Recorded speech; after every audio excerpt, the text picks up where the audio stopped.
Mukhang may away na ang Kamara at ang Executive Department. Kita nyo mga kababayan, umiiyak si Bongbong Marcos, teary-eyed daw dahil sa nangyayari na nakawan, dahil sa nangyayari sa ating bansa. You're teary-eyed. I'm sorry? You're teary-eyed? Are you teary-eyed? Yes, because I'm very upset. Mga kababayan, hanggang walang napapanagot sa mga sangkot na departamento ng gobyerno, sangkot na mga politiko, wala hong mangyayari sa kanyang paiyak-iyak.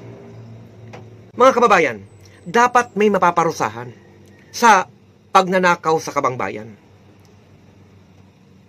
Ano mga kababayan ang tingin nyo sa nangyayaring pagnanakaw, sa nangyayaring anomalya, sa nangyayaring korupsyon sa ating bayan?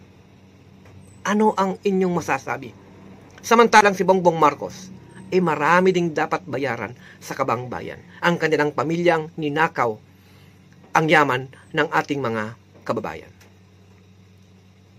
Kayo po ang magiging boses. Tayo ang boses. Ano ang inyong masasabi?